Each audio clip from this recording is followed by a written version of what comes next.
Pagkakaroon natin unang part, maaaring ilang part po about worship yung ating pag-usapan, pero ngayong umaga, what is worship? Ano ba ang pagsamba? Pagtatanungin natin ang ating sarili, hindi ko na kayo tatanungin. Tanungin na lang natin yung ating mga sarili. Ano ba sa pagkakaunawa natin ang worship o ang pagsamba? Ano ba ang worship? Kasi minsan di ba sasabi natin, praise and worship na. Ano po ba? Sa ating pananaw, ano po ba ang worship? Ano po ba? Iyan ba ay pagkanta? Iyan ba ay pagtugtog? Ano ba sa ating pananaw o ano sa opinion mo ang worship? Kasi maaaring kumakanta po tayo pero hindi natin maunawan, ano ba talaga ang worship? Bakit may worship? So tingnan po natin. Ayon sa dictionary. Doon muna tayo sa verse natin. Sorry. Ayan. Ito ba yung pinaka-verse natin? Habang tinatalakay natin itong worship. John chapter 4 verse 23 to 24. Sabi dito, subalit dumarating na ang panahon at ngayon naman na ang mga tunay na sumasamba sa Ama ay sasamba sa Kanya sa Espiritu at sa katotohanan. Sapagkat ganyan ang uri ng pagsamba ninanais ng Ama. Ang Diyos ay Espiritu at ang mga sumasamba sa Kanya ay dapat siyang sambahin sa Espiritu at sa katotohanan. Ayun po yung ating pinaka-main praise. Ano ba kapag tinatalakay natin itong pagsamba, worship? Punta na po tayo, what is worship? Ayan. So, ayon sa dictionary, ang worship ay to show honor or to show reverence. Ano ba sa Tagalog ng reverence? Paggala. Ayan, merong paggalang. Ano sa Tagalog ng honor?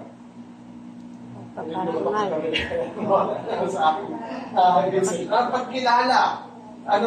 Parang kinikilala, pagkilala or sabi ko sa reference, paggalang.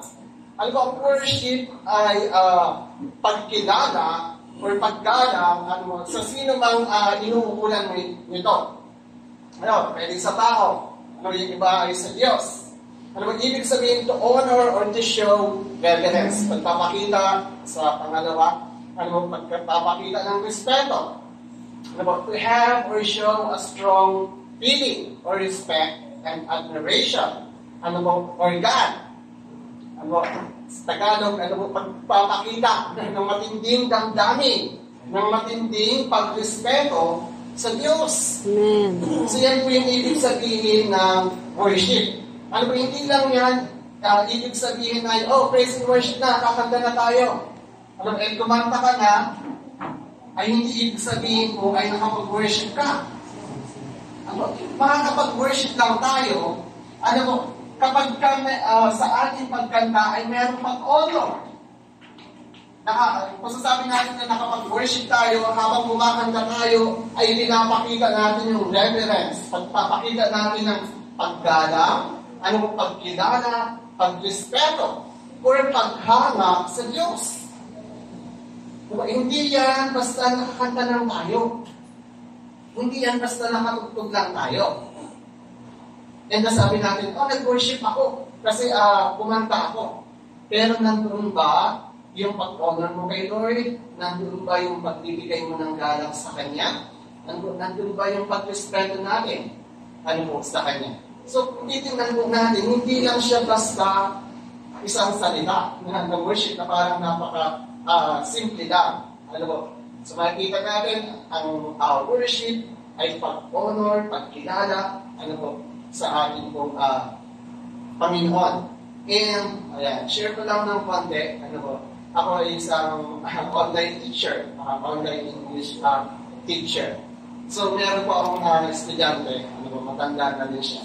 So, kami po ay nasa Pito. Nasa Pito po ay kung ano-ano lang, pag-uusapan, mag-chika-chika lang. So, ganun po. And, syempre, may mga bilang teacher, mag-prepare ka ng topic, or mag-prepare ka ng question, kasi minsan, ang estudyante ay wala din idea kung ano yung gusto niyang pag-usapan. So may napag-usapan kami about sa parang paggalang, ano po sa pag-respeto. And yung question po sa kanya ay, kumbaga, sino yung pinaka nire-respeto mo? Ano, magbigay ka ng isang tao na pinaka nire-respeto mo sa iyong buhay. And explain na. Sabi ng student ko, nandun siya, matanda nanay na din.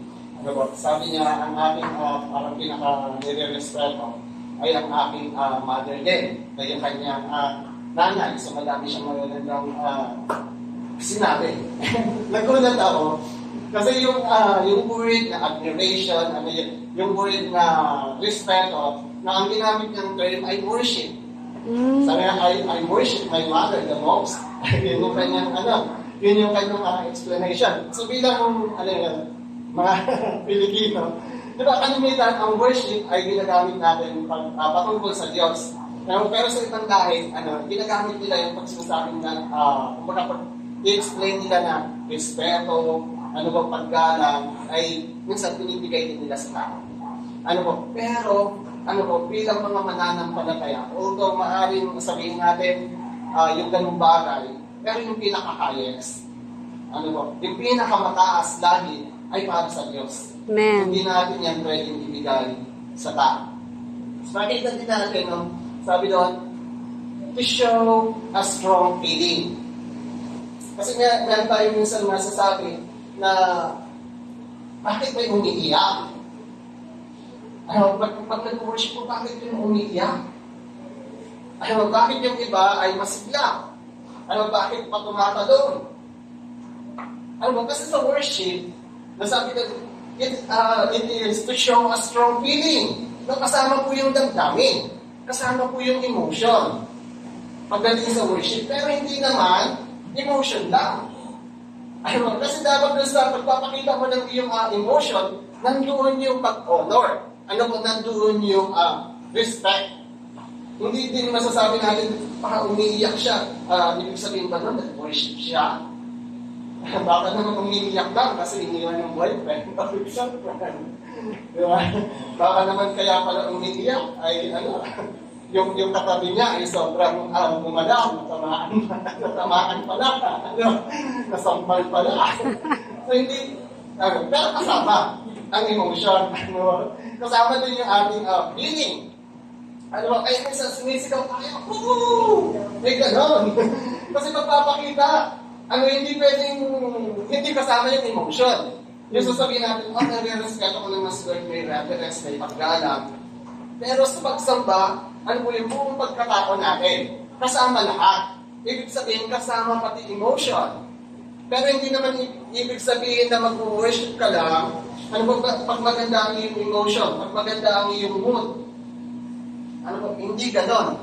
Kung malungkot ka, mag-worship ka.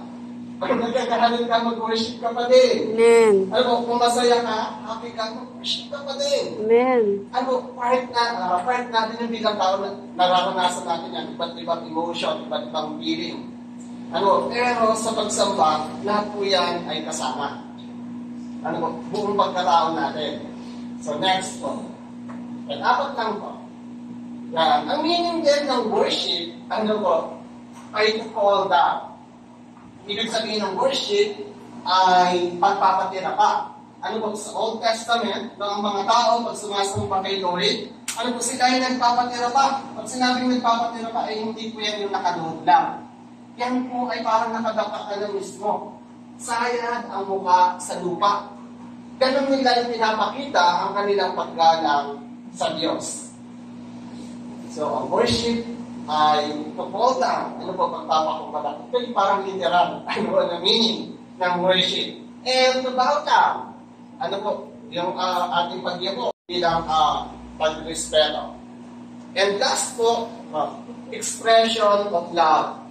Ang worship ay pagpapahayag ng iyong pag-ibig sa Diyos. Amen po? Amen. Again, ang worship ay expression of love. Pagpapahayag ng iyong pag-ibig kay Lord. Ngayon, pag kumakanta ka, nasa sa iyong puso ba na minamahal mo si Lord? Nasa sa ating isipan ba na, Lord, inaawit ko ito dahil mahal kita. Lord, kaya ako pumapayakpak ay upang ipakita na ikaw ay aking mahal. So, expression of love. Ngayon, pag kumakanta tayo, paano natin ini-express yung ating pag-ibig kay Lord? O, halimbawa na lang po natin. Sa bagay, nakabata pa naman kayo. Pero sa ating mga oldies, meron ng mga partner sa buhay, paano ba natin ipinapakita yung pagmamahal natin? Ano po sa ating partner? Sa mga kabataan, paano niya ipinapakita ang pagmamahal niya sa magulang? Ganun din kay Lord. Sa pamamagitan ng maganda, paano mo pa ipapadama, paano mo ipapakita yung iyong damdamin? Ano mo? Kay Lord. So napakalaga, expression of love. And dun po sa verse na nabinasa natin, sapagkat ngayon na ang panahon at dumarating na nga, na ang sumasamba sa Diyos ay sasamba sa Kanya, sa Espiritu, sa katotohanan. Kasi paano po mangyayari ito? Ano po? Una, sabi doon, sa Espiritu at sa katotohanan. Nag-share na din po sa atin ni Pastor Napanoy. Ano po, papalikan lang natin ng konti. Nung nagsisimula siya sa Espiritu. Ano po, yung Espiritu ang nagsasabi sa atin kung ano po yung dapat natin gawin. So, nung tinanggap natin si Lord, una po, ang tinanggap natin ay hindi lang basta kaligtasan. Ang tinanggap natin ay ang pag-ibig ng Diyos. Ano po, kasi sabi sa John chapter 3, verse 16, kayo na lamang ang pag-ibig ng Diyos, kaya niya pinagkaloob ang kanyang butong na anak, upang ang sino masumampalataya ay magkaroon ng buhay na walang hanggan. Right? Ano po, so sumampalataya tayo. Sabi doon, gayon na lamang ang pag-ibig ng Diyos, kaya niya ibinigay si Jesus. So ibinigay, ano po, ng Ama, ang anak, ano po, dahil sa kanyang pagmamahal sa atin. Pag tinanggap natin ang anak, hindi lamang yung kaligtasan ng ating tinanggap, ang tinanggap po natin, yung pag-ibig. Amen. So ang response natin, pag nag-worship tayo kay Lord, ay pag-ibig. Yes. Ano, kasi yung tinanggap natin, hindi tayo ng Ama sa kapila ng ating mga, kasalanan. Ano po, sa kapila ng ating mga pagkukulang, tayo po ay kanyang inibig. So ang response natin ay to give love. Ano po, na mahalin din ang ating pong Panginoon. Yan, expression of love. Ano po, so dito yung binabalik po tayo sa kung sino tayo. Sabi doon, Espiritu at katotohanan. Ano po, balik tayo sa umpisa. Sino ba talaga yung totoong tayo? Ano po, pinadaban natin kung sino talaga tayo. Sa mga naka-attend ng camp, na-share ko to doon, ano po, yung our identity, kung sino yung talagang tayo. Ano po, kasi kung titignan namin, kung babalikan namin, ang tao po ay nilikha ng Diyos na kanyang kalarawan. And kung mapapansin natin, si Adan, ano po, malaya siya, kumbaga araw-araw, ang ginagawa niya ay mag-worship kay Lord. Nasabihin yung mga magagandang bagay, ano po, na ginawa ng Panginoon. Araw-araw yun, nag-worship si Adan. Pero nung pumasok yung kasalanan, meron nawala yung ugnayan. Ngayon po, dito ay ibinabalik, ano po, yung Espiritu yung nagpapakita sa ating kung sino yung talagang tayo. Ano po, pag nandun na tayo sa katotohanan, ano po, malaya na tayo makakasamba sa Panginoon. Wala na makakapigil sa'yo. Kaya natural na lang na dumadating na minsan na amaze tayo, minsan naiiyak po tayo. Ano po, pag sumasamba. Minsan naman sobrang tuwa tayo. Gusto natin sumayaw. Ano po, yung totoong ikaw, gustong sumayaw, pero yung peking ikaw, ayaw. Pero minsan parang gusto mo nang lumalaw, pero dahil yung airport sa'yo, titingin ka sa mga katabi mo, parang nakakahiya, parang ayaw ko gawin. Ibig sabihin, hindi mo yun yung totoong ikaw. Ano po, yung totoong ikaw, yun yung gustong kumawala, kasi yun yung pagkakalikha sa'yo. Amen. Hindi ka kakain sa wangis ni Lord, na ang pagsamba sa Kanya ay natural. Amen. Ano po? So yun tayo. No? Worship is an expression of love. Balikan po natin, ang worship ay pagrespeto, no, reverence natin kay Lord, no, paggalang. Ayan po. And next, no, ang pagsamba ay pag-fall down or pag-bow down, ano po sa harapan ng Panginoon, and worship ay expression of love. At sa susunod, ano po siguro na fellowship, ano, kung nabigyan ng pagkakataon, pag-aralan po natin yung form of worship. Ano ba yung form? Sa Tagalog. Form. Forma. Ayan, ganang. Form of uri ng pagsamba. Ano po? Iba't ibang uri ng pagsamba. Kasi marami pong uri ng pagsamba. Hindi yan pagkanta lang. So, maybe pag-aralan po natin sa susunod.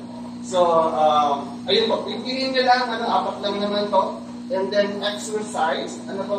Na i-worship po natin si Lord sa Espiritu at sa katotohanan. Ayan po. God bless everyone.